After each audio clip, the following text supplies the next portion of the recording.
आइए सुनिए, देखिए, समझिए सनातन सत्य। जैसी दृष्टि वैसी सृष्टि, दृष्टि विज्ञान। कुदरत, कुदरती रचना एवं कुदरत के कानून से शाश्वत सुख की प्राप्ति। जोधपुर के परम पूज्य महात्मा उपासक प्रोफेसर डॉक्टर सोहन राज तातेड़ के निर्देशन में सनातन सत्य। जैसी दृष्टि वैसी सृष्टि, दृष्टि विज्ञान।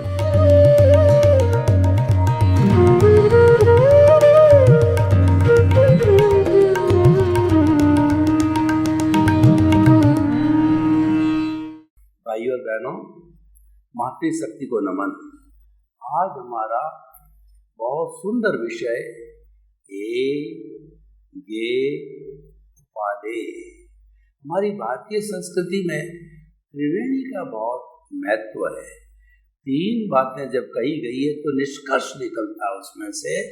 और वैसे अगर वैज्ञानिकों को देखें तो वैज्ञानिक जब किसी लेबोरेटरी पर चाहे केमिस्ट्री का काम करते हो चाहे भौतिक विज्ञान का काम करते हो, जब वो एक ही टेस्ट को 3 बार चेक करते हैं तब वो कहते हैं कि हैंस प्रूव। 3 का बहुत बड़ा महत्व होता है। तो इसी तरह से त्रिवेणी हमारे भारतीय संस्कृति में बहुत सी चीज़ों की होती है। चिंतन, मनन, निध्यासन, गंगा जमुना सरस्वती का संगम, ब्रह्मा विष्णु महेश, लक्ष्मी सरस्वती दुर्गा। और वात पित्त कफ की बात करें, स्वास्थ्य की बात करें तो जो है हमारा वो सत्व गुण, रजस गुण और तमस गुण की है। तो इस तरीके से सत्यम शिवम सुंदरम बहुत सी त्रिवेणी मिल जाती है। तो आज हम जो ये गे उपादे इस त्रिवेणी की बात करते हैं तो तीनों को जो है हम इसकी परिभाषा को समझें। पहले सबसे परिभाषा लेते हम गे की। गे का अर्थ होता है जानना। व्यवहार जगत के अंदर इस दुनिया की जितनी भी अच्छी बुरी चीजें हैं उन सब का जानना बहुत जरूरी है। जाने बिना हम निर्णय नहीं ले सकते कि ये अच्छी है बुरी है, ये छोड़नी चाहिए या इसको ग्रहण करना चाहिए। इसीलिए ये जो है ये जो सब चीज़ों को जानना बहुत ज़रूरी है, तभी कुछ निर्णय हो पाता है। अब देखिए कि हमने किसी भी वस्तु के बारे में जानकारी कर ली। अब वो वस्तु हमारे जीवन के लिए, समाज के लिए उपयोगी है या अनुपयोगी है। अगर उपयोगी है तो उसको रखना चाहिए, उसको उपादेय कहते हैं, ग्रहण करना चाहिए। और अगर वह वस्तु, व्यक्ति अगर मान लो वह समाज के लिए, व्यक्तिगत हमारे लिए अनुपयोगी है तो उसको ये करना चाहिए, उसको छोड़ना चाहिए। तो इस तरीके से जो है हम हे गे और उपादेय को अच्छी तरह से समझें। तो अब ये जो मुख्य रूप से तो जनरली जो हमारे जो व्यवहार जगत है उसके अंदर तो हम समझ जाते हैं कि ये बुरी चीज़ है, ये अच्छी चीज़ है, बुरी है छोड़ दो, अच्छी है ग्रहण कर लो।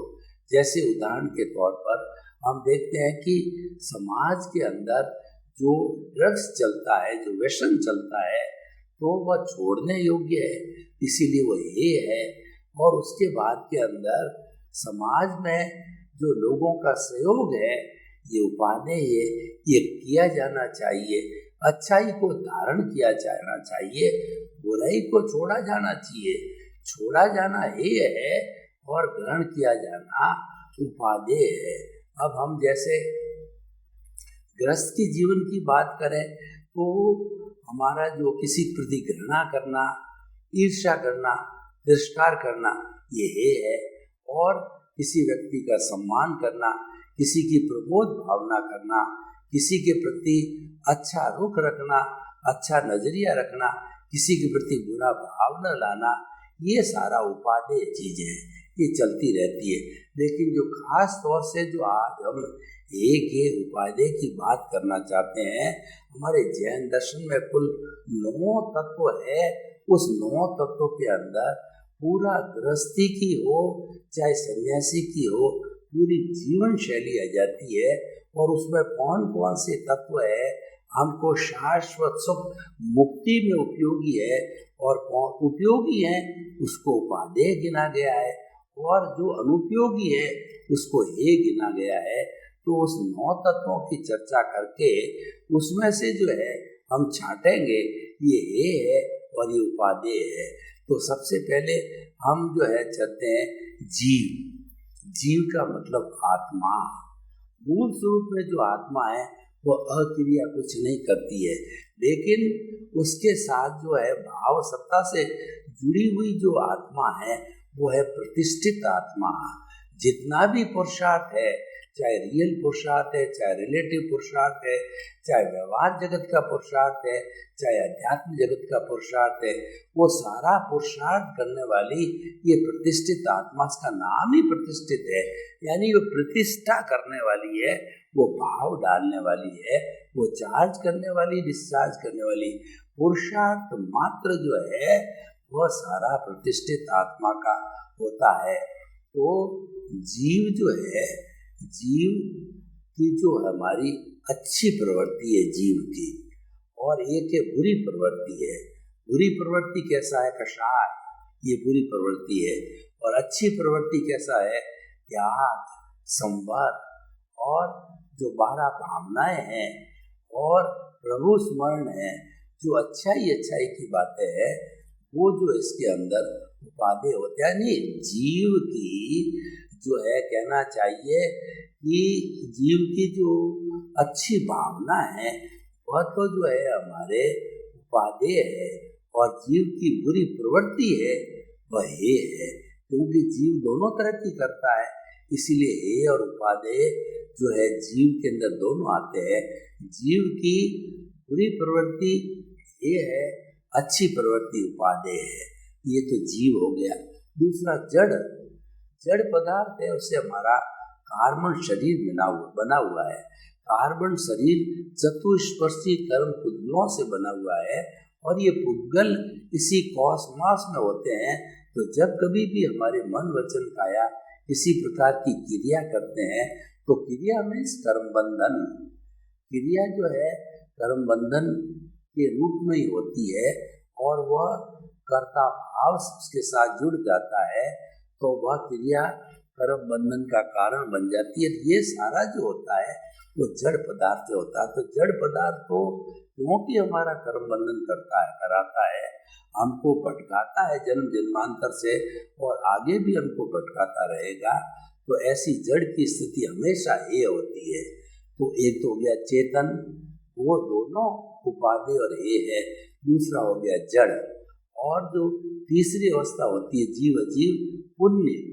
पुण्य का अर्थ होता है कि जो कर्म हम बंधन करते हैं, और वो कर्म उदय और प्रारब्ध जब आते हैं तो हमको अच्छा परिणाम देते हैं, वो पुण्य के कर्म होते हैं। और जो हमको बुरा प्रभाव देते हैं वो पाप के कर्म होते हैं। तो यही जो है सारा पुण्य और पाप का है। तो पुण्य और पाप जो है दोनों ही है। देखिए, आप कहोगे कि पुण्य तो अच्छा है, आप कैसे ये कर रहे हो? तो दोनों को बेड़ियां माना गया है। पुण्य है सोने की बेड़ी है, और पाप है लोहे की बेड़ी है। दोनों को काटना जरूरी है। कोई भी व्यक्ति जो है जेल में चला जाता है, एक तो नॉर्मल कॉमन व्यक्ति है तो उसको बेचारे को लोहे की बेड़ी पहना दी जाती है, पर वो कहलाता कैदी है। और एक बड़ा वीआईपी व्यक्ति, पहुंचा हुआ व्यक्ति है, और दूसरा सरकार में भी उसकी चलती है। तो ऐसा व्यक्ति जब कैद के अंदर डाला जाता है तो उसको जो है कि जो सोने की बेड़ी पहनाई जाती है, चाहे सोने की हो चाहे लोहे की हो, लेकिन दोनों कंडीशन के अंदर तो वह कहना चाहिए कि प्रिजनर है। दोनों कंडीशन के अंदर वह जो है जेल में रहने वाला व्यक्ति है, दोनों कैदी है। तो इसीलिए दोनों ही कैदी है, तो दोनों को बेड़ियों को काटा जाना जरूरी है, क्योंकि मोक्ष के अंदर पुण्य नहीं चलता है। मोक्ष के अंदर हमारी आत्मा अशरीरी हो जाती है, और हमारा कर्म शरीर पूरा धुल जाता है। तो इस तरीके से जीव अजीव पुण्य और पाप दोनों छोड़ने लायक है। चाहे पापकारी प्रवृत्ति हो चाहे पुण्यकारी प्रवृत्ति हो। उसका मैं आपको एक उदाहरण देना चाहता हूँ कि मान लीजिए हमारा कपड़ा है काफ़ी गंदा हो गया है, तो उस कपड़े के ऊपर जो है वो काली खा गई, तो हमने हाईली पावरफुल डिटर्जेंट पाउडर लिया और उस डिटर्जेंट पाउडर को वॉशिंग मशीन में 2-3 बार धोया, रिंस किया, तो वह एकदम चमकता हुआ सफ़ेद कपड़ा हो जाता है। तो ये जो है सफ़ेद कपड़ा उसने मैल को उतार दिया। तो इसीलिए जो है वह हम जो है सबसे पहले पुण्य रूपी डिटर्जेंट का उपयोग करते हैं पाप रूपी मैल को निकालने के लिए। अब मैं आपको बताना चाहता हूँ, कपड़े को रिंस करके और जो है वो सीधा ही जो है वो सुखा दिया जाता है, या जो पानी मिश्रित जिसके अंदर की जो है वो डिटर्जेंट पाउडर मिश्रित है उसको 2-3 बार रिंस करके और उसको सुखाएंगे। उसको रिंस करके और जो है उसको पानी निकाल करके सुखाएंगे, क्योंकि उसको हमें पुण्य रूपी साबुन को भी अलग करना है, क्योंकि वह भी हमें मुक्ति में बाधक होता है। तो इसीलिए पुण्य और पाप जो है ये दोनों ही ये होते हैं। और अब आगे बढ़ते हैं। जीव अजीव पुण्य पाप और आश्रव। आश्रव का अर्थ होता है कर्मों के आने का द्वार। जैसे कोई घर में जो है आने का द्वार जो है दरवाजा होता है, और उसी तरीके से जो है हमारे अच्छे या बुरे कर्म हैं जो हमारी आत्मा के अंदर आते हैं या कर्म शरीर के अंदर आते हैं, तो उस आने के द्वार को आश्रव कहा जाता है। तो उस आश्रव जो है ये 5 तरह के होते हैं। मिथ्यात्व, अविरति, प्रमाद, कषाय और योग। मिथ्यात्व का अर्थ होता है कि उल्टी समझ का होना, मुक्त को अमुक्त समझना, अमुक्त को मुक्त समझना, साधु को असाधु समझना, असाधु को साधु समझना, और जो है उसके बाद में मार्ग को कुमार समझना, और मोक्ष को बंध समझना, बंध को मोक्ष समझना। इस तरीके से जो रॉन्ग रूपना है वह जो है वह नहीं की जानी चाहिए, और उस रॉन्ग परूपना को जो है हमें रोकना चाहिए। तो भाइयों और बहनों, हम ये कहना चाहते थे कि ये जो रॉन्ग बिलीफ है उसको समाप्त किया जाना चाहिए। तो जीव अजीव पुण्य पाप और ये आश्रव 5 तरह के होते हैं। तो एक तो मिथ्यात्व हो गया जो हमने बताया। अविरति का अर्थ होता है कि जो आत्मरंजन की बात आती है तो उसमें रुचि बिल्कुल नहीं होती है, मनोरंजन की बात आती है तो उसमें पूरी रुचि दिखाई जाती है। और ये मानव प्रकृति है। आजकल मानव प्रकृति जो है आत्मरंजन में ज़्यादा है, मनोरंजन में 1-2% ही है जो मनोरंजन, जो आत्मरंजन में लोग जाते नहीं है। मनोरंजन के अंदर 98% लोग जाते हैं। तो हम आपको बताना चाहते हैं कि ये जो हमारा जो अविरति इसी को कहते हैं। और प्रमाद का मतलब है धार्मिक क्रिया में आलस्य होना, और दूसरा है सांसारिक क्रियाओं के अंदर बुरी दिलचस्पी लेना। मिथ्यात्वरति प्रमाद, और कषाय क्रोध मान माया, लोभ को छोड़ना, ये कषाय कहलाते हैं। तो कषाय जो है वो हमारा कहना चाहिए कि वो हमारा आश्रव है। मिथ्यात्वरति प्रमाद कषाय जो मन वचन काया है, ये जो है ये बाहर से चतुष्पर्शी उद्गणों को तान करके और भीतर जो राग द्वेष पड़ा है उसके साथ जोड़ देते हैं। तो इस आश्रव जो है ये आश्रव ही है, इसको छोड़ा जाना चाहिए, क्योंकि ये तो कर्मों का अर्जन करता है, कर्मों को बाहर से बुलाते हैं। तो इसीलिए जो आश्रव है वो ही है। उसके बाद में संवर का अर्थ होता है त्याग करना, पचकार करना, छोड़ना। संवर का हमारे साधना के अंदर बहुत बड़ा स्थान है। और सच्चा संवर तो क्या है कि प्राणी मात्र को किंचित भी दुख न देना, ये सबसे बड़ा संवर है। किसी को दुख नहीं दिया जाए, और सारे जो है वो कई तरह के जितने त्याग पचकान हैं वो भी संवर के अंदर आते हैं। तो भाई और बहनों, हम आपको बताना चाहते हैं कि संवर जो है वो हमारा सहयोगी है, ये मुक्ति की ओर ले जाने वाला है। और जहाँ पर संवर होता है वहाँ पे निर्जरा यानी कर्मों का जड़ना अवश्य होता है। तो जितना जितना संवर उतनी उतनी निर्जरा होती है। और यही निर्जरा जब पूर्ण रूपेण हो जाती है तो पूर्ण रूपेण होने के कारण हमको मुक्ति में ले जाती है। 14वां गुणस्थान अ उ वी ला उतना हम करें जब तक वो मुक्त अवस्था के अंदर ले जाके हमको सिद्ध शिला के अंदर मुक्ति में बिठा देती है। तो इस तरीके से जो है वो हमारा ये संवर की स्थिति है। संवर की स्थिति हमेशा उपादेय होता है।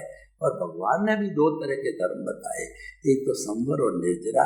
तो संवर हमारी तपस्या है, संवर हमारी साधना है।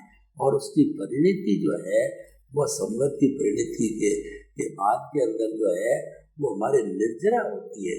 निर्जरा मतलब कर्मों का जड़ना, dissociation of the karma from the karmic body और from the soul is called the nirjara. तो निर्जरा पहले छोटे रूप में होती है, तो वांशिक निर्जरा होती है। और फिर जो है धीरे धीरे बर्फ की शिला की तरह पिघल करके और जन्म जन्मांतर का जो है ये पिघल करके 0 हो जाता है, तो संपूर्ण निर्जरा कहलाती है। तो भाइयों और बहनों, ये हम चले थे चेतन जीव अजीव पुण्य पाप आश्रव संवर निर्जरा और बंध। बंध का मतलब ये है आत्मा के साथ कर्म पुतलों का एकीकार हो जाना, ये बंध है। जब कभी भी जो है हमारी मन वचन की क्रिया की बाहर से चतुष्पर्शी खींचते हैं तो वो हमारे कार्बन शरीर के साथ के अंदर जाकर के एकाकार हो जाते हैं। एकाकार होने को बंध कहा जाता है। जैसे फेविकोल लगता है तो लकड़ी और सनमाइका एकाकार हो जाती, लंबे समय तक चलती है। तो ये जो है हमारा सारा जितना भी है कर्मों का वो सब जो है वो बंध कहलाता है। तो हम चले थे जीव अजीव पुण्य पाप आश्रव संवर निर्जरा बंध और मोक्ष। और मोक्ष का अर्थ होता है पूरी स्वतंत्रता। हम जो है हर तरीके से सारे कर्मों को खपा लेते हैं और सब कर्मों को खपाने के बाद के अंदर हम जो है वो केवली बन जाते हैं। तो केवल दर्शन होता है पहले, और केवल दर्शन जो है ये सबसे बड़ा हाईएस्ट जो है वो पुण्यशाली पुरुषार्थ है। और जब ये सम्यक दर्शन हो जाता है तो निश्चित तौर पर हमें मानकर चलना चाहिए कि हमारी मुक्ति कभी न कभी हम मोक्ष को जाएंगे। मुक्ति का हमको एक तरह से पट्टा मिल जाता है, इसका सदुपयोग करना चाहिए। तो व्यक्ति कभी न कभी तो मुक्ति को जाएगा ही। तो भाइयों और बहनों, जो आज का हमारा विषय है एक ये उपादेय, तो इसके अंदर हम आपको एक एक करके पुनः बताना चाहिए कि आत्मा की जो शुभ सामग्री है वो उपादेय है। प्रवृत्ति आत्मा की शुभ प्रवृत्ति है वो उपादेय है, इसीलिए जो है वो जो है उपादेय कहलाती है। और अजीव जो है वो जो है वो ये है। तो इसी और उसके बाद में जीव अजीव पुण्य पाप जो है ये दोनों ये है। पुण्य पाप आश्रव जो है ये है, संवर है वो जो है उपादेय है। और जो है संवर बंध और मोक्ष बंध है, बांधे रखता दोनों को, इसीलिए जो है ये है। और उसके बाद के अंदर उपादान के साथ साथ के अंदर जो है हमारा ये सब जुड़ जाता है। तो व्यक्ति जो उपादेय यानी अच्छाइयों को ग्रहण करता है और हे का मतलब है बुराइयों को छोड़ता है, तो निश्चित तौर से वो स्वयं एक अच्छा इंसान बन जाता है। उसके साथ साथ में उसके भावों का चार्जिंग भी चलता है। जब भावों का चार्जिंग जो है वो हे गैर उपादेय के आधार पर निर्मित हो जाता है, तो फिर हमारा अगला जन्म वह शांतिपूर्ण और अच्छी तरह से निकलता है।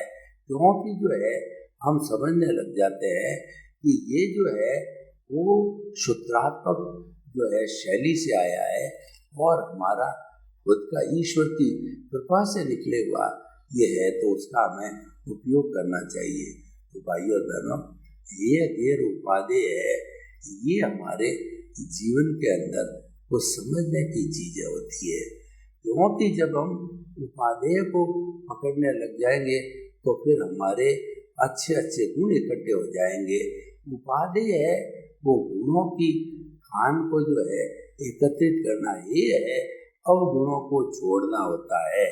और जितना जितना हम अवगुणों को छोड़ते छोड़ते स्वाहा बोलेंगे, यानी कि हम जैसे यज्ञ के अंदर कोई चीज समर्पित करते हैं, लूंग है या कोई घी है वगैरह, तो उसके अंदर हम स्वाहा बोलते हैं। तो ठीक उसी तरीके से जो हमको उपादेय मिला है या जो है हमको देय मिला है, तो वो हमें, क्योंकि वो अच्छाई का काम है, अच्छाई की तरह है, तो हमें उसको जो है वो अपने समस्त लोगों के बीच के अंदर बांटना चाहिए। जब हमारा एक परिवार जो है वह जुड़ता है जो है हमारे फैमिली के साथ में, तो फैमिली बहुत मजबूत होती है, बहुत स्ट्रेंथन होती है, तो वो हमें जोड़ने का प्रयास करते रहना चाहिए।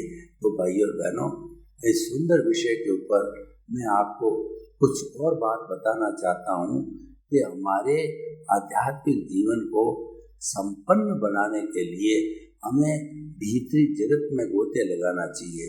ये बात ठीक है कि जो लोग सन्यासी वो तो अपनी साधना कर रहे हैं, वो तो वन टाइम जो के चीज़ के लिए वो करते रहते हैं, तो हमें भी वो उसको देखना चाहिए। तो भाई और बहनों, हम आपको ये कहना चाहते हैं कि ये गैर उपादेय है, एक अच्छी त्रिवेणी है, इसको जीवन का ध्येय बनाना चाहिए, इसको जीवन के अंदर उपयोग में लेना चाहिए। तो इसके उपयोग के साथ साथ में हमारा क्षीर नीर विवेक लागू हो जाएगा। जो कहना चाहिए हंस होता है, उसके सामने जो है दूध और पानी मिश्रित करके रखा जाता है, तो वो दूध पी लेता है और पानी को पीछे छोड़ देता है, क्योंकि उसका बहुत विवेक जागृत होता है। जब हम एक गैर उपादेय व जीवन में प्राथमिकता देने लग जाएंगे, तो क्या होगा, हमारा भीतर का जो तीसरा नेत्र चक्षु है वो खुल जाएगा। और ध्यान लेने के बाद वो खुलता ही है, क्योंकि ध्यान लेने के बाद में हमारी आत्मा की जो सत्ता है मुख्य, जिसको हम प्रज्ञा कहते हैं, वह प्रज्ञा जो है वो जागृत हो जाती है, कुंडलिनी जागरण हो जाता है, और वह पूरी जो है सोचने समझने के अंदर पूरी मदद करती है। तो भाई और बहनों, ये गैर उपादेय को समझना जो है हमारे अध्यात्म जगत के लिए बहुत ही जरूरी है, तो हमें वो समझा जाना चाहिए। अब देखिए कि ये गैर उपादेय का जो हमारे समाज के अंदर क्या रोल है, हमारे समाज में इसका 100% रोल है। जब हम बराबर जो है ये को जानते रहेंगे, तो उसी समय निर्णय कर देंगे कि इस ये के अंदर कौन कौन सी ऐसी चीजें हैं जो ये है उपादेय है, और ये और उपादेय दोनों साथ साथ चलती है। हमारा जो ये हृदय है वो एक कुरुक्षेत्र है, और उस कुरुक्षेत्र के अंदर कौरव और पांडवों की तरह हमारे अच्छे भाव बुरे भाव, इन दोनों के बीच में हमेशा संघर्ष चला रहता है। तो हमें ये अभ्यास करना है कि बुराइयों को तो छोड़ना है और अच्छाइयों को ग्रहण करना है, यानी उपादेय करना है। तो ये चिंतन करते करते जो है हमारे उसके अंदर किसी भी तरह के जो कहना चाहिए भाव कर्म नहीं मिलेंगे, द्रव्य कर्म नहीं मिलेंगे, तो फिर शुद्धता को प्राप्त हो जाएंगे। तो ये जो शुद्धता है ये हमारी उपादेयता के अंदर आती है, और जो अशुभ चीज है, अशुद्ध चीज है, वह ये में चली जाती है। तो ये और उपादेय विषय जो है वह जो है छोड़ने और ग्रहण करने का विषय है, वो विवेक का विषय है। विवेक के लिए कहा गया है कि विवेके धम्ममाये, विवेक ही धर्म है। पुराने समय के अंदर जब बहुत लोग काम किया करते थे साथ के अंदर, परिवार संयुक्त परिवार के अंदर, उस वक्त पढ़ाई का विशेष जो माहौल नहीं था, पढ़ाई के लिए स्कूलें नहीं थी, लेकिन उनका जो कहना चाहिए कॉमन सेंस है, उनका एक उपादेय है, वो इतना पावरफुल होता था कि वो जो है वो चलते चलते उसका उपयोग कर लेते थे। तो भाई और बहनों, हे गैर उपादेय है, हमें इसकी पूरी जानकारी में लेना चाहिए, जानकारी करनी चाहिए। और एक अच्छा टॉपिक है, क्योंकि जो है हमारी सारी जो व्यवस्था है वो इसके साथ में जुड़ी हुई है। तो अब हम हे और गैर उपादेय को ओपन टू दी ऑडियंस करते हैं और हम ऑडियंस से ये मालूम करना चाहते हैं कि इसके अंदर से क्या रिलीवेंस है, क्या सोशल यूटिलिटी इस विषय की, और इस विषय के ऊपर हम इतना जो समय लगा रहे हैं तो इससे जो है वो हमारे श्रोताओं को क्या लाभ देने वाला है। तो हम गहराई से इसका चिंतन करें तो हमारे को जो ये गैर उपादेय जो कॉन्सेप्ट मिला है उसके अंदर ये का अर्थ संपूर्ण रूप से जानकारी करना और फिर ये क्षीर नीर का विवेक करना, ये बुरी चीज है ये छोड़ दीजिए, ये अच्छी चीज है ग्रहण कर दीजिए। ये विवेक जब व्यक्ति के अंदर आ जाता है तो हर स्टेज के ऊपर वो लाइन ऑफ डिमार्केशन करता है, ये मुझे करना चाहिए, ये मुझे नहीं करना चाहिए, यानी करने और न करने का विवेक है वो आज का टॉपिक देता है। और जब विवेक जागृत होता है तो व्यक्ति के अंदर जागृति आ जाती है। सर्वे भवन्तु सुखिनः, सर्वे सन्तु निरामयाः, लोक के सब जीवों को सुख मिले, शांति मिले, आनंद मिले, प्रेम मिले, सौहार्द मिले और सबको प्रसन्नता मिले, मुक्ति मिले। आपके प्रति मंगल भावना, शुभकामना। ओम शांति।